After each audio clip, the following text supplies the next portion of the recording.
Hi friends, welcome to Kannada moral stories. ನನ್ನ ಹೆಸರು ರಾಶಿ. ನಾನು ಓದುವ ಸಲುವಾಗಿ ಅಕ್ಕನ ಮನೆಗೆ ಬಂದು ಬೆಂಗಳೂರಿನಲ್ಲಿ ಉಳಿದುಕೊಂಡಿದ್ದೆ. ನನ್ನ ಅಕ್ಕನ ಹೆಸರು ಮಾಯಾ. ಅವಳಿಗೆ ಮದುವೆಯಾಗಿ 2 ವರ್ಷವಾದರೂ ಮಕ್ಕಳಿರಲಿಲ್ಲ. ಅಂದು ಬೆಳಿಗ್ಗೆ ನನ್ನ ಭಾವ ಕೆಲಸಕ್ಕೆ ಹೋಗುವುದಕ್ಕೆ ತಯಾರಿ ಮಾಡುತ್ತಿದ್ದರು. ಕಾಲೇಜ್ಗೆ ಟೈಮ್ ಆಗಿತ್ತು. ಬೇಗ ಎದ್ದೋಳು ರಾಶಿ. ದಿನಾವು ಅಲಾರಂ ಹೊಡೆದ ತಕ್ಷಣ ಅಕ್ಕ ಅನ್ನುತ್ತಿದ್ದಳು, ಇಂದು ನೀನು ಏಕೆ ಇನ್ನೂ ಎದ್ದಿಲ್ಲ ಎಂದು ಅಕ್ಕ ಕೇಳಿದಾಗ ನನಗೆ ಮೈಕೈ ತುಂಬಾ ನೋವುತ್ತಿತ್ತು, ತಲೆ ಸುತ್ತುತ್ತಿತ್ತು.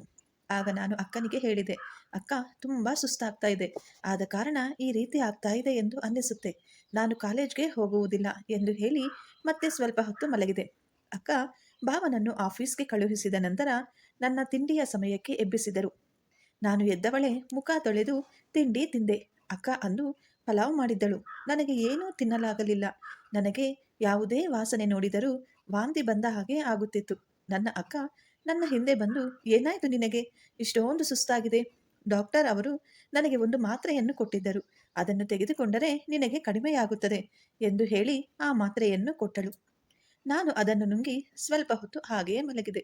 ಸ್ವಲ್ಪ ಹೊತ್ತು ಆದ ನಂತರ ನನಗೆ ಹೊಟ್ಟೆ ನೋವು ಶುರುವಾಯಿತು. ಆಗ ಅಕ್ಕ ಈ ಬಾರಿ ನನ್ನನ್ನು ಪರೀಕ್ಷಿಸಲು ಅವರಿಗೆ ಪರಿಚಯವಿದ್ದ ಡಾಕ್ಟರನ್ನು ಮನೆಗೆ ಕಳುಹಿಸಿದಳು. ಆಗ ನನಗೆ ಚೆಕ್ ಮಾಡಿದ ಡಾಕ್ಟರ್ ಹೇಳಿದರು, ನಿನ್ನ ತಂಗಿ ಪ್ರೆಗ್ನೆಂಟ್ ಆಗಿದ್ದಾಳೆ, ಅದಕ್ಕೆ ಈ ರೀತಿ ಸುಸ್ತಾಗ್ತಾ ಇದೆ ಎಂದು ಹೇಳಿದರು. ಅದಕ್ಕೆ ಈ ರೀತಿ ವಾಂತಿ ಕೂಡ ಆಗ್ತಾ ಇದೆ. ಆಗ ನನಗೆ ಅವರ ಮಾತುಗಳನ್ನು ಕೇಳಿ ಸಿಡಿಲು ಬಡಿದಂತಾಯಿತು.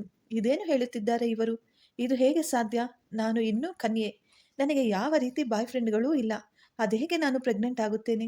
ಇವರು ಯಾಕೆ ಈ ರೀತಿ ಹೇಳುತ್ತಿದ್ದಾರೆ ಎಂದು ಡಾಕ್ಟರ್ ಬಳಿ ಕೇಳಿದಾಗ ಅವರು ಮತ್ತೆ ನನಗೆ, ಇಲ್ಲ, ನೀವು ಪ್ರೆಗ್ನೆಂಟ್ ಆಗಿದ್ದೀರಾ. ನಿಮಗೆ ಅಷ್ಟು ನಂಬಿಕೆ ಇಲ್ಲ ಅಂದರೆ ನೀವು ಆಸ್ಪತ್ರೆಗೆ ಹೋಗಿ ನಾನು ಬರೆದುಕೊಡುವ ಈ ಪರೀಕ್ಷೆಗಳನ್ನು ಮಾಡಿಸಿಕೊಳ್ಳಬಹುದು. ನೀವು ನಿಜವಾಗಿಯೂ ಗರ್ಭ ಧರಿಸಿದ್ದೀರಾ ಎಂದು ಹೇಳಿ ಡಾಕ್ಟರ್ ನನಗೆ ವಿಟಮಿನ್ ಟ್ಯಾಬ್ಲೆಟ್ಸ್ ಬರೆದು ಕೊಟ್ಟರು. ಆದರೆ ನನಗೆ ಇದು ಯಾವ ರೀತಿ ಆಯಿತು ಎಂದು ತಿಳಿಯದೆ ಕಂಗಾಲಾಗಿ ಹೋಗಿದ್ದೆ. ಅಪ್ಪ ಅಮ್ಮನ ಬಳಿ ಏನು ಹೇಳುವುದು? ಭಾವ ಕೇಳಿದರೆ ಅವರಿಗೆ ಏನು ಉತ್ತರ ಕೊಡುವುದು? ನನ್ನ ಬಗ್ಗೆ ಅವರು ಏನೆಂದುಕೊಳ್ಳುತ್ತಾರೆ? ಅಷ್ಟಕ್ಕೂ ಇದು ಹೇಗೆ ಸಾಧ್ಯ ಎಂದು ನೂರಾರು ಪ್ರಶ್ನೆಗಳು ನನ್ನ ತಲೆಯಲ್ಲಿ ಓಡತೊಡಗಿದವು. ಆದರೆ ನನ್ನ ಅಕ್ಕ ಮಾಯಾ ನನಗೆ ಹೀಗೆ ಆಗಿರುವುದರಿಂದ ತುಂಬಾ ಬೇಸರಗೊಂಡಳು. ನನ್ನ ಅಕ್ಕನ ಗಂಡನ ಹೆಸರು ಸಾಗರ್. ತುಂಬಾ ಒಳ್ಳೆಯ ವ್ಯಕ್ತಿ. ಒಂದು ಕಂಪನಿಯಲ್ಲಿ ಕೆಲಸ ಮಾಡುತ್ತಿದ್ದರು. ನನ್ನ ಅಕ್ಕ ನನ್ನ ಬಳಿ ಬಂದು ಈ ರೀತಿ ಹೇಳಿದಳು, ನಿನಗೆ 2 ತಿಂಗಳ ಹಿಂದೆ ಹುಷಾರಿರಲಿಲ್ಲ, ನೆನಪಿದೆಯಾ? ಆಗ ನಾನು ನಿನ್ನ ಭಾವನನ್ನು ನಿನ್ನ ಕಾವಲಿಗೆ ಇಟ್ಟು ನಾಟಿ ಔಷಧಿ ತರುವುದಕ್ಕೆ ಎಂದು ಬೇರೆ ಊರಿಗೆ ಹೋಗಿದ್ದೆ. ಆದರೆ ನಾನು ನಿನ್ನ ಭಾವನಿಗೆ ನಾಟಿ ಔಷಧಿ ತರುವುದಕ್ಕೆ ಹೇಳಿದರೆ ಅವರು ಹೋಗಲು ಒಪ್ಪುತ್ತಿರಲಿಲ್ಲ. ಅವೆಲ್ಲ ಈಗ ಕೆಲಸಕ್ಕೆ ಬರಲ್ಲ. ನೀನು ಇಲ್ಲಿ ಡಾಕ್ಟರ್ ಬಳಿ ತೋರಿಸಿ ಬೇರೆ ಔಷಧಿ ಕೊಡು ಎಂದು ಹೇಳುತ್ತಿದ್ದರು. ಅದಕ್ಕಾಗಿ ನಾನೇ ಹೋಗಬೇಕಾಗಿ ಬರುತ್ತಿತ್ತು. ಆಗ ಅವರೇ ನಿನ್ನನ್ನು ನೋಡಿಕೊಳ್ಳುತ್ತಿದ್ದರು. ನಿನಗೆ ನಾಟಿ ಔಷಧಿ ಕೊಟ್ಟಾಗ ನೀನು ನಿದ್ದೆಯಲ್ಲಿ ಮಗ್ನಲಾಗಿ ಮಲಗುತ್ತಿದ್ದೆ. ಆ ಸಮಯದಲ್ಲಿ ನಿನ್ನ ಭಾವನಿಂದಲೇ ಏನೋ ನಡೆದಿರಬಹುದು. ಆದರೆ ನನಗೂ ಇದನ್ನು ಕೇಳಿ ನಂಬಲು ಸಾಧ್ಯವಾಗಲಿಲ್ಲ. ನನ್ನನ್ನು ಸ್ವಂತ ತಂಗಿ ಎಂದೇ ನೋಡಿಕೊಳ್ಳುತ್ತಾರೆ ನನ್ನ ಭಾವ. ಆದರೆ ಅಕ್ಕ ಅಷ್ಟೊಂದು ದುಃಖಿಸಿ ಹೇಳುತ್ತಿದ್ದಳು. ಅವಳ ಕಣ್ಣೀರಿಗೆ ನಾನು ಕರಗಿ ಹೋದೆ. ಸ್ವಲ್ಪ ಹೊತ್ತಿನ ನಂತರ ಭಾವ ಕೆಲಸ ಮುಗಿಸಿಕೊಂಡು ಮನೆಗೆ ಬರುತ್ತಾರೆ. ಬಂದ ನಂತರ ಅಕ್ಕ ಅವರಿಗೆ ತರಾಟೆ ತೆಗೆದುಕೊಳ್ಳುತ್ತಾಳೆ. ಭಾವನ ಜೊತೆಗೆ ಜೋರಾಗಿ ಜಗಳ ಮಾಡ್ತಾಳೆ. ನನ್ನ ತಂಗಿ ಮೇಲೆ ಅತ್ಯಾಚಾರ ಮಾಡಿದ್ದೀಯಾ? ಅವಳನ್ನು ಪ್ರೆಗ್ನೆಂಟ್ ಮಾಡಿದ್ದೀಯಾ? ನೀನು ಮನುಷ್ಯನೇ ಅಲ್ಲ. ನಿನಗೆ ಮಾನವೀಯತೆ ಅನ್ನುವುದೇ ಇಲ್ಲವೇ ಇಲ್ಲ. ನಿನಗೆ ನನ್ನಷ್ಟು ಸುಂದರವಾದ ಹೆಂಡತಿ ಇದ್ದರೂ ಕೂಡ ಆ ಚಿಕ್ಕ ಮಗುವಿನ ಮೇಲೆ ನೀನು ಈ ರೀತಿ ಮಾಡಿದ್ದೀಯಾ? ಆಗ ಭಾವ ಏನೂ ಅರ್ಥವಾಗದಂತೆ ಅವಳನ್ನೇ ನೋಡುತ್ತಿರುತ್ತಾರೆ. ನಾನೇನು ಮಾಡಿದೆ? ನೀನೇನು ಹೇಳ್ತಾ ಇದೀಯಾ? ನನಗೆ ಒಂದು ಅರ್ಥವಾಗ್ತಾ ಇಲ್ಲ ಎಂದು ಭಾವ ಹೇಳಿದ್ದಾಗ, ಮಾಡಿದ್ದೆಲ್ಲ ಮಾಡಿ ಈಗ ಏನೂ ಅರ್ಥ ಆಗ್ತಾ ಇಲ್ಲ ಅಂತ ಹೇಳ್ತಾ ಇದೀಯಾ? ನಿನ್ನಂಥವರನ್ನ ಸುಮ್ಮನೆ ಬಿಡಬಾರ್ದು ಎಂದು ಭಾವನ ಕೆನ್ನೆಗೆ 2 ಬಾರಿಸ್ತಾಳೆ. ಆಗ ಭಾವ ಹೇಳುತ್ತಾರೆ, ಅವಳು ನನ್ನ ಮಗಳು ಇದ್ದ ಹಾಗೆ. ಅಂದ ಮೇಲೆ ನಾನು ಈ ರೀತಿ ಕೆಲಸ ಮಾಡಲು ಹೇಗೆ ಸಾಧ್ಯ? ನಾನು ಅವಳನ್ನು ಆ ದೃಷ್ಟಿಯಿಂದ ಒಂದು ದಿನವೂ ಸಹ ನೋಡಿಯೇ ಇಲ್ಲ. ಹೇಳಿದಾಗ, ಹೌದಾ, ಹಾಗಿದ್ದರೆ ರಿಪೋರ್ಟ್ ಹೇಳುತ್ತಿದೆ ಅವಳು ಪ್ರೆಗ್ನೆಂಟ್ ಎಂದು. ನೀನೇ ಅವಳನ್ನು ಪ್ರೆಗ್ನೆಂಟ್ ಮಾಡಿರುವುದು ಅಂತ ಒಂದೇ ಸಮನೆ ಭಾವನಿಗೆ ಬಾಯಿಗೆ ಬಂದ ಹಾಗೆ ಬೈತಾಳೆ. ಇದನ್ನೆಲ್ಲ ನೋಡುತ್ತಿದ್ದ ನನಗೆ ಗಾಬರಿಯಿಂದ ಏನ್ ಹೇಳಬೇಕು, ಏನ್ ಮಾಡಬೇಕು, ಏನ್ ಮಾತನಾಡಬೇಕು ಎಂಬುದು ಏನೂ ತಿಳಿತಾ ಇಲ್ಲ. ಆಗ ಅಕ್ಕ ಭಾವನಿಗೆ, ಇನ್ನು ಮುಂದೆ ನಿನಗೂ ನನಗೂ ಯಾವ ಸಂಬಂಧವೂ ಇಲ್ಲ. ಇಲ್ಲಿಗೆ ಸಂಬಂಧ ಮುರಿದು ಹೋಯಿತು. ಇನ್ನು ಮುಂದೆ ನೀನು ನನ್ನ ಗಂಡನಲ್ಲ. ನಾನು ನಿನಗೆ ಆದಷ್ಟು ಬೇಗ ಡೈವರ್ಸ್ ನೋಟಿಸ್ ತಲುಪಿಸುತ್ತೇನೆ. ನನ್ನ ತಂಗಿಗೆ ಮೋಸವಾದ ಜಾಗದಲ್ಲಿ ನಾನು ಇರಲು ಇಚ್ಛಿಸುವುದಿಲ್ಲ ಎಂದು ಹೇಳಿ ತನ್ನ ಬಟ್ಟೆ ಬರೆ ಪ್ಯಾಕ್ ಮಾಡಿಕೊಂಡಳು. ಅವಳ ಅತ್ತೆ ಮತ್ತು ಮಾವ ಅವಳಿಗೆ ಎಷ್ಟೇ ಸಮಾಧಾನದ ಮಾತು ಹೇಳಿದರೂ ಕುಳಿತು ನಿಧಾನವಾಗಿ ಇದರ ಬಗ್ಗೆ ವಿಚಾರಿಸೋಣ, ಸುಮ್ಮನೆ ಆರೋಪ ಮಾಡುವುದು ಸರಿಯಲ್ಲ, ಇದೆಲ್ಲ ಏನಾಯಿತು ಹೇಗಾಯಿತು ಎಂದು ಕುಳಿತು ಬಗೆಹರಿಸಿಕೊಳ್ಳೋಣ ಎಂದು ಎಷ್ಟೇ ಸಮಾಧಾನ ಮಾಡಿ ಹೇಳಿದರೂ ಅಕ್ಕ ಅವರ ಮಾತುಗಳಿಗೆ ಬೆಲೆ ಕೊಡಲೇ ಇಲ್ಲ.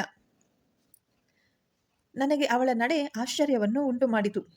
ನನ್ನ ಬಟ್ಟೆ ವಸ್ತುಗಳನ್ನೆಲ್ಲ ತೆಗೆದುಕೊಂಡು ಎಲ್ಲ ಪ್ಯಾಕ್ ಮಾಡಿ ನನ್ನನ್ನು ಕರೆದುಕೊಂಡು ಅಪ್ಪನ ಮನೆಗೆ ಬಂದು ಬಿಡ್ತಾಳೆ. ಮನೆಗೆ ಬಂದವಳೇ ಅಪ್ಪ ಅಮ್ಮನ ಬಳಿ ನಡೆದ ಎಲ್ಲ ವಿಷಯವನ್ನು ಹೇಳುತ್ತಾಳೆ. ಅವರಿಗೂ ಕೂಡ ನನ್ನ ಬಗ್ಗೆ ತಿಳಿದು ಆಕಾಶವೇ ತಲೆ ಮೇಲೆ ಬಿದ್ದಂತಾಯಿತು. ದಿಕ್ಕ ತೋಚದಂತೆ ತಲೆ ಮೇಲೆ ಕೈ ಹೊತ್ತು ಕುಳಿತು ಬಿಡುತ್ತಾರೆ. ಗಾಬರಿಯಿಂದ ನನಗೆ ಮುಂದಿನ ದಾರಿ ಏನು ಎನ್ನುವುದೇ ತೋಚಲಿಲ್ಲ. ನನ್ನ ಅಕ್ಕ ಮಾರನೆಯ ದಿನವೇ ತನ್ನ ಗಂಡನಿಗೆ ಡೈವರ್ಸ್ ನೋಟಿಸ್ ಕಳುಹಿಸುತ್ತಾಳೆ. ಆಗ ನಾನು ಅಕ್ಕನ ಬಳಿ ಹೋಗಿ, ಅಕ್ಕ, ಸಮಾಧಾನ ಮಾಡಿಕೊ, ನನ್ನ ಜೀವನ ಹಾಳಾಗಿ ಹೋಗಿದೆ, ಪರವಾಗಿಲ್ಲ, ಆದರೆ ನೀನು ನಿನ್ನ ಬದುಕನ್ನು ಹಾಳು ಮಾಡಿಕೊಳ್ಳಬೇಡ. ಭಾವ ನಿನ್ನನ್ನು ಚೆನ್ನಾಗಿ ನೋಡಿಕೊಳ್ಳುತ್ತಿದ್ದಾರೆ, ನೀನು ಅವರ ಬಳಿ ಹೋಗು ಅಂತ ಹೇಳಿದೆ. ಆಗ ಅಕ್ಕ ಕೋಪಗೊಂಡು, ನಿನಗೆ ಇಷ್ಟೆಲ್ಲ ಅನ್ಯಾಯವಾಗಿದ್ದರೂ ನನ್ನ ತಂಗಿಗೆ ಅನ್ಯಾಯ, ಮೋಸವಾದ ಜಾಗದಲ್ಲಿ ನಾನು ಎಂದಿಗೂ ಇರುವುದಿಲ್ಲ ಎಂದು ಹೇಳಿದಳು. ನೀನು ಈಗಲೂ ಅದನ್ನೇ ಹೇಳುತ್ತಿದ್ದೀಯಾ, ನನ್ನ ಬಗ್ಗೆ ಯೋಚಿಸುತ್ತಿದ್ದೀಯಾ ಎಂದು ನನ್ನನ್ನು ಅಪ್ಪಿಕೊಂಡಳು. ಯಾವುದೇ ಒಂದು ಹೆಣ್ಣು ತನ್ನ ಗಂಡ ಇನ್ನೊಂದು ಹೆಣ್ಣಿಗೆ ಮೋಸ ಮಾಡಿದ್ದಾನೆ ಎಂದು ತಿಳಿದು ತಕ್ಷಣ ಅವಳು ಕೊರಗುತ್ತಾ ಸೊರಗುತ್ತಾ ಮನೆಯಲ್ಲಿ ಒಂದು ಮೂಲೆಯಲ್ಲಿ ಬಂದಿಯಾಗುತ್ತಾಳೆ. ಆದರೆ ನನ್ನ ಅಕ್ಕ 2 ನಿಮಿಷ ಅತ್ತರೆ ಇಡೀ ದಿನ ಮಾಮೂಲಾಗಿ ಇರುತ್ತಿದ್ದಳು. ಆದ್ದರಿಂದ ನನ್ನ ಮನಸ್ಸಿಗೆ ಸ್ವಲ್ಪ ಸಮಾಧಾನವಿತ್ತು. ಅವಳು ಚಿಂತೆಯನ್ನು ತಲೆಗೆ ತೆಗೆದುಕೊಂಡು ಕೆಟ್ಟ ನಿರ್ಧಾರ ತೆಗೆದುಕೊಳ್ಳದಿದ್ದರೆ ಸಾಕು ಎಂದು ಅವಳು ಹೀಗೆ ನಗುನಗುತ್ತಾ ಇರಲಿ ಎಂದು ಮನಸ್ಸಿನಲ್ಲಿ ಅಂದುಕೊಳ್ಳುತ್ತಿದ್ದೆ. ಪ್ರತಿದಿನ ನಾನು ಇದರ ಬಗ್ಗೆ ಯೋಚನೆ ಮಾಡುತ್ತಾ ಯಾರಿಗೂ ತಿಳಿಯದಂತೆ ಟೆರೆಸ್ ಮೇಲೆ ಹೋಗಿ ಒಬ್ಬಳೇ ಅಳುತ್ತಾ ಕುಳಿತುತ್ತಿದ್ದೆ. ಆದರೆ ಎಷ್ಟು ದಿನ ಅಂತ ನಾನು ಹೀಗೆ ಇರಲು ಸಾಧ್ಯ? ನನ್ನ ವಿದ್ಯಾಭ್ಯಾಸ ಮುಂದುವರಿಸಬೇಕು ಎಂದು ಕಾಲೇಜ್ಗೆ ಹೋಗಲು ರೆಡಿಯಾಗುತ್ತೇನೆ. ಆಗ ನನ್ನ ಅಕ್ಕನ ಗೆಳತಿ ರಮ್ಯಾ ಮನೆಗೆ ಬರುತ್ತಾಳೆ. ಅಕ್ಕ ಆ ಸಮಯದಲ್ಲಿ ಲಾಯರ್ ಬಳಿ ಮಾತನಾಡುವುದಕ್ಕೆ ಹೋಗಿರುತ್ತಾಳೆ. ನನ್ನ ತಂದೆ ತಾಯಿ ಮನೆಯಲ್ಲಿ ಇರುವುದಿಲ್ಲ. ಆಗ ರಮ್ಯಾ ಅಕ್ಕ ನನ್ನ ಬಳಿ ಬಂದು ಹೇಳಿದಳು, ನಿನ್ನ ಅಕ್ಕನಿಗೆ ಎಷ್ಟು ಬುದ್ಧಿ ಹೇಳಿದರೂ ಸರಿ ಹೋಗುವುದಿಲ್ಲ. ನಾನು ಎಷ್ಟೇ ಬೇಡ ಎಂದು ಹೇಳಿದರೂ ಯಾವಾಗಲೂ ಕೂಡ ಅವನ ಹಿಂದೆ ಸುತ್ತುತ್ತಿರುತ್ತಾಳೆ. ಆ ಹುಡುಗ ತುಂಬ ಕೆಟ್ಟವನು. ಅವನಿಂದ ಎಷ್ಟು ಹೆಣ್ಣು ಮಕ್ಕಳಿಗೆ ಅನ್ಯಾಯವಾಗಿದೆ. ಅದು ತಿಳಿದಿದ್ದರೂ ನಿನ್ನ ಅಕ್ಕ ಅವನ ಹಿಂದೆ ಬಿದ್ದಿದ್ದಾಳೆ. ಅವಳ ಬುದ್ಧಿಗೆ ಏನು ಹೇಳಬೇಕು ಅಂತ ಗೊತ್ತಾಗ್ತಾ ಇಲ್ಲ. ಅವನಿಗೋಸ್ಕರ ಈಗ ಗಂಡನನ್ನೂ ಬಿಟ್ಟು ಬಂದಿದ್ದಾಳೆ ಎಂದು ಹೇಳುತ್ತಾಳೆ. ಈ ಮಾತುಗಳನ್ನು ಕೇಳಿಸಿಕೊಂಡ ನನಗೆ ಘರ ಬಡಿದಂತಾಗುತ್ತದೆ. ನಂತರ ನಾನು ರಮ್ಯಾ ಅಕ್ಕನಿಗೆ ಕಾಫಿ ಕೊಟ್ಟೆ. ಮಾಯಾ ಬರುವುದು ತಡವಾಗುತ್ತಿತ್ತು. ಅಕ್ಕ ಕಾಫಿ ಕುಡಿದು ಹೊರಟು ಹೋದಳು. ನಾನು ಅಂದು ಕಾಲೇಜಿನ ಬಳಿ ಹೋಗಬೇಕೆಂದು ಹೊರಟು ನಿಂತಿದ್ದೆ. ಆದರೆ ಅದನ್ನು ಕ್ಯಾನ್ಸಲ್ ಮಾಡಿಕೊಂಡೆ. ಈಗ ನನಗೆ ಅರ್ಥವಾಗುತ್ತಿದೆ, ಏಕಾಏಕಿ ಅವರ ಮೇಲೆ ಡೈವರ್ಸ್ ಕೇಸು ಹಾಕಲು ನಿರ್ಧಾರ ತೆಗೆದುಕೊಂಡಿದ್ದಳು. ಮತ್ತೆ ಯಾವುದೇ ಚಿಂತೆ ಇಲ್ಲದೆ ಅವಳು ಆರಾಮವಾಗಿ ದಿನ ಕಳೆಯುತ್ತಿರುವುದು ಮತ್ತು ಡೈವರ್ಸ್ ಬೇಕು ಬೇಗ ಎಂದು ದಿನಾ ಕನವರಿಸುತ್ತಿದ್ಲು. ಈಗ ಎಲ್ಲ ಒಂದೊಂದಾಗಿ ತಿಳಿಯತೊಡಗಿತು. ನಾನು ಮುಟ್ಟಾಗಿ ಈಗಾಗಲೇ 3 ತಿಂಗಳು ಆಗುತ್ತಾ ಬಂದಿತ್ತು. ಅಕ್ಕ ಡಾಕ್ಟರ್ ರಿಪೋರ್ಟ್ಗಳನ್ನೆಲ್ಲ ತನ್ನ ಗಂಡನ ಮನೆಯಲ್ಲಿಯೇ ಬಿಟ್ಟು ಬಂದಿದ್ದಳು. ಹಾಗಾಗಿ ನಾನು ಪ್ರೆಗ್ನೆನ್ಸಿ ಪರೀಕ್ಷೆ ಮಾಡಿಸಲು ಆಸ್ಪತ್ರೆಗೆ ಹೋದೆ. ಅಲ್ಲಿ ಎಲ್ಲ ರೀತಿಯ ಪರೀಕ್ಷೆಗಳನ್ನು ಮಾಡಿಸಿದೆ. ಸ್ವಲ್ಪ ಸಮಯದ ನಂತರ ರಿಪೋರ್ಟ್ಗಳನ್ನು ನೋಡಿ ಡಾಕ್ಟರ್ ಹೇಳಿದರು, ನೀವು ಪ್ರೆಗ್ನೆಂಟ್ ಅಲ್ಲ. ನಿಮಗೆ ಯಾರು ಹೇಳಿದ್ದು ನೀವು ಪ್ರೆಗ್ನೆಂಟ್ ಎಂದು? ಏಕೆ ಈ ಪರೀಕ್ಷೆಗಳನ್ನೆಲ್ಲನೂ ಮಾಡಿಸುತ್ತಿದ್ದೀರಿ ಎಂದು ಕೇಳಿದರು. ಆಗ ನಾನು ಡಾಕ್ಟರ್ಗೆ 3 ತಿಂಗಳು ಮುಟ್ಟಾಗಿರಲಿಲ್ಲ, ಹಾಗಾಗಿ ನಾನು ಪ್ರೆಗ್ನೆಂಟ್ ಇರಬಹುದು ಎಂದು ಚೆಕಪ್ ಮಾಡಿಸಿದೆ ಎಂದು ಹೇಳಿದೆ. ನಂತರ ಡಾಕ್ಟರ್ ನನಗೆ ಪ್ರತಿ ತಿಂಗಳು ಕರೆಕ್ಟಾಗಿ ಮುಟ್ಟಾಗುವಂತಹ ಔಷಧಿಗಳನ್ನು ಬರೆದುಕೊಟ್ಟರು. ನಾನು ಅದನ್ನು ತೆಗೆದುಕೊಂಡು ಸೀದಾ ಮನೆಗೆ ಬಂದೆ. ನನ್ನ ಅಕ್ಕ ಅವಳ ಮೋಸದ ಬಳೆಯಲ್ಲಿ ನನ್ನನ್ನು ಸಿಲುಕಿ ಹಾಕಿದ್ದಾಳೆ ಎಂದು ನನ್ನ ಮನಸ್ಸಿನಲ್ಲಿ ಕೋಪ ಕುದಿಯುತ್ತಿತ್ತು. ಆ ಸಮಯದಲ್ಲಿ ನನ್ನ ಭಾವ ಸಾಗರ್ ನನಗೆ ಫೋನ್ ಮಾಡಿದರು. ಅವರು ನನ್ನ ಬಳಿ ವಿನಯವಾಗಿ, ನಿನ್ನನ್ನು ನನ್ನ ಸ್ವಂತ ಮಗಳ ಹಾಗೆ ನೋಡುತ್ತಿದ್ದೇನೆ. ನಾನು ಎಂದಿಗೂ ಕೂಡ ನಿನಗೆ ಆ ರೀತಿ ಅನ್ಯಾಯ ಮಾಡಿಲ್ಲ. ನಿನ್ನ ಅಕ್ಕನನ್ನು ನಾನು ತುಂಬ ಪ್ರೀತಿಸುತ್ತೇನೆ. ಅವಳ ಜೊತೆ ಸಂಸಾರ ಮಾಡಲು ನಾನು ತುಂಬ ಇಚ್ಛೆ ಪಡುತ್ತೇನೆ. ಆದರೆ ಅವಳೇಕೆ ಯಾವುದನ್ನೂ ವಿಚಾರಿಸದೆ ಏಕಾಏಕಿ ಡೈವರ್ಸ್ ಬೇಕು ಅಂತ ಈ ರೀತಿ ನನ್ನ ಪ್ರಾಣ ತಿನ್ನುತ್ತಿದ್ದಾಳೆ? ನನಗೆ ಅರ್ಥವಾಗುತ್ತಿಲ್ಲ. ಈಗ ಅವಳು ನನಗೆ ಡೈವರ್ಸ್ ನೋಟಿಸ್ ಕಳುಹಿಸಿದ್ದಾಳೆ. ನೀನು ಅವಳಿಗೆ ಸ್ವಲ್ಪ ಬುದ್ಧಿ ಹೇಳು. ಒಂದು ವೇಳೆ ಕೋರ್ಟಿನಲ್ಲಿ ಸಾಕ್ಷಿಯಾಗಿ ನಿನ್ನನ್ನು ಕರೆದರೆ ನೀನು ದಯವಿಟ್ಟು ನನ್ನ ಪರವಾಗಿ ಮಾತನಾಡು. ನಾನೇನೂ ತಪ್ಪು ಮಾಡಿಲ್ಲ. ನನ್ನ ವಿರುದ್ಧ ಕೋರ್ಟ್ನಲ್ಲಿ ಏನೂ ಹೇಳಬೇಡ ಪ್ಲೀಸ್. ಏಕೆಂದರೆ ನನ್ನ ಹೆಂಡತಿಯ ಜೊತೆ ನನಗೆ ಡೈವರ್ಸ್ ತೆಗೆದುಕೊಳ್ಳಲು ಇಷ್ಟ ಇಲ್ಲ. ನಾನು ನಿನ್ನ ಅಕ್ಕನನ್ನು ತುಂಬ ಅತಿಯಾಗಿ ಪ್ರೀತಿ ಮಾಡುತ್ತೇನೆ. ನಾನು ಏಕೆ ಈ ರೀತಿ ಹೇಳುತ್ತಿದ್ದೇನೆ ಎಂದರೆ, ನಾನು ನಿನಗೆ ಯಾವುದೇ ರೀತಿಯ ಅನ್ಯಾಯ ಮಾಡಿಲ್ಲ. ನನ್ನ ತಂದೆ ತಾಯಿಯ ಮೇಲೆ ಆಣೆ ಇಟ್ಟು ಹೇಳುತ್ತಿದ್ದೇನೆ ಎಂದು ಕೂಡ ನಾನು ಕನಸು ಮನಸ್ಸಿನಲ್ಲಿಯೂ ಆ ರೀತಿ ಯೋಚಿಸಿದವನೇ ಅಲ್ಲ. ನನ್ನ ಮಗಳು ಅಂತ ಇದನ್ನೆಲ್ಲ ಹೇಳುತ್ತಿದ್ದೇನೆ ಎಂದು ಪರಿಪರಿಯಾಗಿ ನನ್ನ ಬಳಿ ಬೇಡಿಕೊಂಡರು. ಆಗ ನನಗೆ ಅವರ ಕಷ್ಟ ಅರ್ಥವಾಯಿತು. ಆದರೆ ನಾನು ಪ್ರೆಗ್ನೆಂಟ್ ಅಲ್ಲ ಅನ್ನುವ ಸತ್ಯವನ್ನು ಭಾವನಿಗೆ ಹೇಳಲಿಲ್ಲ. ನಂತರ ನಾನು ನನ್ನ ಅಕ್ಕ ಗೆಳತಿ ರಮ್ಯಾ ಹೇಳಿದ ಮಾತುಗಳನ್ನು ಯೋಚನೆ ಮಾಡುತ್ತಾ ಕುಳಿತಿದ್ದೆ. ಕೊನೆಗೆ ನನ್ನ ಅಕ್ಕ ನನ್ನ ಸುಳ್ಳು ಪ್ರೆಗ್ನೆನ್ಸಿ, ಅದರ ಜೊತೆ ನನಗೆ ಕೊಡುತ್ತಿರುವ ಸಣ್ಣ ಮಾತ್ರೆಗಳು, ಬಹುಶಃ ಆ ಮಾತ್ರೆಗಳು ನನ್ನ ಪೀರಿಯಡ್ಸ್ ಅನ್ನು ಮುಂದೂಡಿರಬೇಕು, ನಾನು ಪ್ರೆಗ್ನೆಂಟ್ ಅಂತ ಅರ್ಥೈಸಿಕೊಳ್ಳಲು. ಈ ರೀತಿ ನನ್ನ ಬಳಿ ಅವಳು ಮಾಡುತ್ತಿದ್ದಾಳೇನೋ ಅನ್ನುವ ಯೋಚನೆಗಳು ನನ್ನ ಮನಸ್ಸಿನಲ್ಲಿ ಬರುತ್ತವೆ. ಆದರೆ ನನ್ನ ಅಕ್ಕನ ಹತ್ತಿರ ಇದನ್ನು ಎಂದಿಗೂ ನಾನು ಮಾತನಾಡುವುದಿಲ್ಲ. ಆ ದಿನ ರಾತ್ರಿಯಾಗಿತ್ತು. ಆಗಲೇ ಎಲ್ಲರೂ ಮಲಗಿದ್ದರು. ನನಗೆ ಈ ಯೋಚನೆಗಳ ಬಗ್ಗೆ ನಿದ್ದೆ ಬರಲಿಲ್ಲ. ಸುಮಾರು 11:30 ಸಮಯವಾಗಿತ್ತು. ಮೇಲೆ ಏನೋ ಶಬ್ದಗಳು ಕೇಳುತ್ತಿದ್ದವು. ಅದನ್ನು ಕೇಳಿದ ನನಗೆ ಮೇಲೆ ಹೋಗಿ ನೋಡಿದಾಗ ಒಂದು ಭಯಂಕರವಾದ ದೃಶ್ಯ ಕಣ್ಣಿಗೆ ಬಿತ್ತು. ಅಕ್ಕ ಆ ಪೋಲಿ ಹುಡುಗನ ಜೊತೆ ಮಾಡಿ ಮೇಲೆ ಅವನನ್ನು ತಬ್ಬಿಕೊಂಡು ಅವನ ಜೊತೆ ಸರಸವಾಡುತ್ತಿದ್ದಾಳೆ. ಇದನ್ನು ನೋಡಿ ನನ್ನ ಎದೆ ಜೋರಾಗಿ ಹೊಡೆದುಕೊಳ್ಳಲು ಶುರು ಮಾಡಿತು. ಅಕ್ಕ ಹುಡುಗನ ಬಳಿ ಹೇಳುತ್ತಿದ್ದಳು, ರಾಶಿಯನ್ನು ನಾನು ಮೋಸದ ಬಲೆಗೆ ಕೆಡವಿದ್ದೇನೆ. ಅವಳು ಈಗ ಪ್ರೆಗ್ನೆಂಟ್ ಎಂದು ನಂಬಿಸಿದ್ದೇನೆ. ನಾವು ಒಂದರ ಸುಂದರ ಬದುಕು ಕಟ್ಟಿಕೊಳ್ಳೋಣ ಅಂತ ಅವರ ಹತ್ರ ಹೇಳುತ್ತಿದ್ಲು. ಇದನ್ನೆಲ್ಲ ಕೇಳಿ ನನಗೆ ಗಾಬರಿಯಾಯಿತು. ದೇವರಂತ ಭಾವನೆಗೆ ಅಕ್ಕ ಅನ್ಯಾಯ ಮಾಡುತ್ತಿದ್ದಾಳೆ ಎಂದು ತಿಳಿದು ನಾನು ನನ್ನ ಅಪ್ಪ ಮತ್ತು ಅಣ್ಣನನ್ನು ಕರೆದುಕೊಂಡು ಬಂದು ಎಲ್ಲರಿಗೂ ಅಕ್ಕನ ನಿಜ ಸ್ವರೂಪ ತೋರಿಸಿದೆ. ಆಗ ಅಣ್ಣ ಅವನನ್ನು ಚೆನ್ನಾಗಿ ಬಾರಿಸಿದರು. ಮದುವೆಯಾದ ಹುಡುಗಿ ಜೀವನ ಹಾಳು ಮಾಡುತ್ತಿರುವೆ ಎಂದು. ಆಗ ನನ್ನ ಅಕ್ಕ ಅಣ್ಣನ ಕೈಯನ್ನು ಹಿಡಿದು ಎಳೆದು ನಿಲ್ಲಿಸುತ್ತಾಳೆ. ಈ ಹುಡುಗನನ್ನು ನಾನು ತುಂಬಾ ಪ್ರೀತಿಸುತ್ತಿರುವೆನು. ನಾನು ಇವನನ್ನು ಮದುವೆಯಾಗಬೇಕು ಎಂದುಕೊಂಡಿದ್ದೇನೆ. ನಾಳೆ ಹೇಗಾದರೂ ನನ್ನ ಗಂಡನಿಂದ ಡೈವರ್ಸ್ ಸಿಗುತ್ತದೆ. ನೀವು ಅದಕ್ಕೆ ನನಗೆ ನನ್ನ ಪರವಾಗಿ ಕೋರ್ಟ್ನಲ್ಲಿ ಸಾಕ್ಷಿ ಹೇಳಬೇಕು ಎಂದು ಕೇಳಿಕೊಳ್ಳುತ್ತಾಳೆ. ಆಗ ಅಣ್ಣ ಅವಳ ಕೆನ್ನೆಗೂ ಬಾರಿಸುತ್ತಾನೆ. ಅಯ್ಯೋ ಪಾಪಿ, ನೀತಿಗೆಟ್ಟವಳೆ, ನಮ್ಮ ಮಾನ ಮರ್ಯಾದೆ ಹಾಗೂ ನಿನ್ನ ಗಂಡನ ಮಾನ ಮರ್ಯಾದೆ ಎಲ್ಲ ಹರಾಜ್ಗೆ ಇಟ್ಟಿದ್ದೀಯಾ? ದೇವರಂತ ಗಂಡನನ್ನು ಬಿಟ್ಟು ಬೀದಿಯಲ್ಲಿ ಕುಡಿದು ಹುಡುಗಿಯರನ್ನು ರೇಗಿಸುವ ಹೋಲಿ ಅಂತ ಹುಡುಗನ ಜೊತೆ ಅಲಿತಾ ಇದೆಯಾ? ನಿಜವಾಗಿಯೂ ಒಂದು ಮಾತನ್ನು ಹೇಳುತ್ತೇನೆ ಕೇಳು. ಎಂದಿಗೂ ನಿನಗೆ ಒಳ್ಳೆಯದಾಗುವುದಿಲ್ಲ. ಒಂದು ವೇಳೆ ನಿನಗೆ ಈ ಹುಡುಗನೇ ಬೇಕಾದರೆ ನಾವೆಲ್ಲ ನಿನ್ನ ಪಾಲಿಗೆ ಸತ್ತ ಹಾಗೆ.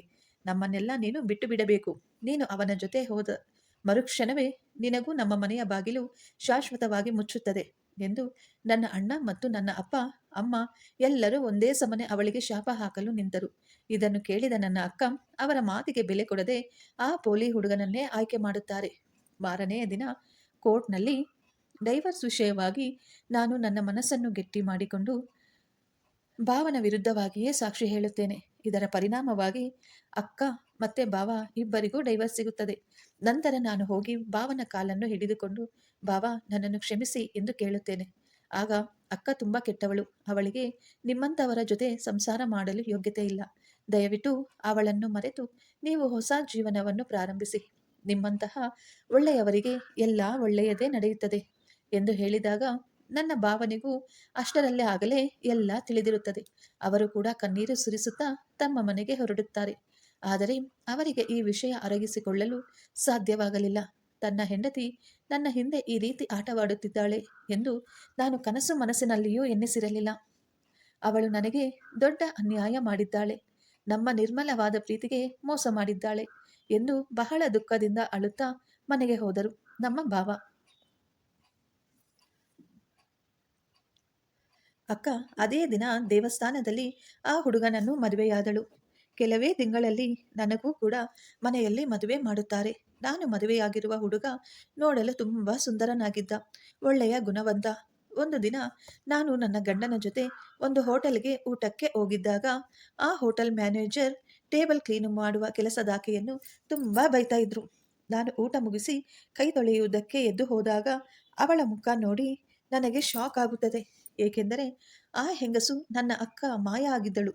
ಅವಳು ಮದುವೆಯಾಗಿದ್ದ ಆ ಹುಡುಗ 2 ತಿಂಗಳಿಗೆ ಅವಳನ್ನು ಪ್ರೆಗ್ನೆಂಟ್ ಮಾಡಿ ಬೀದಿ ಪಾಲು ಮಾಡಿದ್ದ. ನಂತರ ಅಕ್ಕ ಅವಳ ಹೊಟ್ಟೆಯಲ್ಲಿ ಬೆಳೆಯುತ್ತಿರುವ ಮಗು ಹಾಗೂ ಅವಳ ಹೊಟ್ಟೆ ತುಂಬಿಸಿಕೊಳ್ಳಲು ಕೂಲಿ ಕೆಲಸಕ್ಕೆ ಸೇರಿರುತ್ತಾಳೆ. ಅವಳ ಬಳಿ ಒಂದು ಹೊತ್ತಿನ ಊಟ ಮಾಡಲು ಸಹ ದುಡ್ಡು ಇಲ್ಲದ ಪರಿಸ್ಥಿತಿ ಎದುರಾಗಿ ಅವಳು ಈ ಹೋಟೆಲ್ನಲ್ಲಿ ಕ್ಲೀನಿಂಗ್ ಕೆಲಸಕ್ಕೆ ಸೇರಿರುತ್ತಾಳೆ. ನನಗೆ ಅವಳನ್ನು ನೋಡಿ ಒಮ್ಮೆ ಕೋಪ ಬರುತ್ತದೆ. ನಂತರ ಅವಳ ಪರಿಸ್ಥಿತಿಯನ್ನು ನೋಡಿ ಕಣ್ಣಲ್ಲಿ ನೀರು ಕೂಡ ಬರುತ್ತದೆ. ನಾನು ನನ್ನ ಗಂಡನನ್ನು ಕರೆದು ಅವಳ ಬಗ್ಗೆ ತಿಳಿಸೋಣ ಎಂದರೆ ಅದು ಕೂಡ ಸಾಧ್ಯವಾಗುವುದಿಲ್ಲ. ಏಕೆಂದರೆ ನನ್ನ ಮದುವೆ ಮಾಡುವಾಗ ನನ್ನ ತಂದೆ ತಾಯಿ ನನ್ನ ಗಂಡನಿಗೆ ನಾನು ಒಬ್ಬಳೇ ಹೆಣ್ಣುಮಗಳು ಅಂತ ಹೇಳಿ ಅಕ್ಕನ ವಿಷಯ ಮುಚ್ಚಿಟ್ಟಿದ್ದರು. ಹಾಗಾಗಿ ಈಗ ನಾನು ಏನೂ ಹೇಳುವ ಪರಿಸ್ಥಿತಿಯಲ್ಲಿ ಇರಲಿಲ್ಲ. ಕೊನೆಗೆ ಹೇಗೋ ನಾನು ನನ್ನ ಗಂಡನಿಗೆ ತಿಳಿಯದ ಹಾಗೆ ಅವಳನ್ನು ಮತ್ತೆ ಅದೇ ಹೋಟೆಲಲ್ಲಿ ಭೇಟಿ ಮಾಡಿ ಅವಳ ಫೋನ್ ನಂಬರ್ ತೆಗೆದುಕೊಳ್ಳುತ್ತೇನೆ.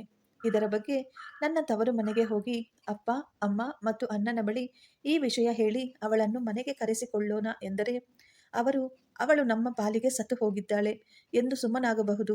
ನಾನು ಅವರ ಬಳಿ ಎಷ್ಟೇ ಬೇಡಿಕೊಂಡರೂ ಅವರು ಅವಳನ್ನು ಮನೆಗೆ ಸೇರಿಸಲು ಒಪ್ಪುವುದಿಲ್ಲ ಎಂದು ಹೋಟೆಲ್ಗೆ ಹೋಗಿ ನಾನು ಆಗಾಗ ಅವಳನ್ನು ನೋಡಿ ಬರುತ್ತಿದ್ದೆ ಮತ್ತು ಅವಳಿಗೆ ಹೇಳಿದೆ.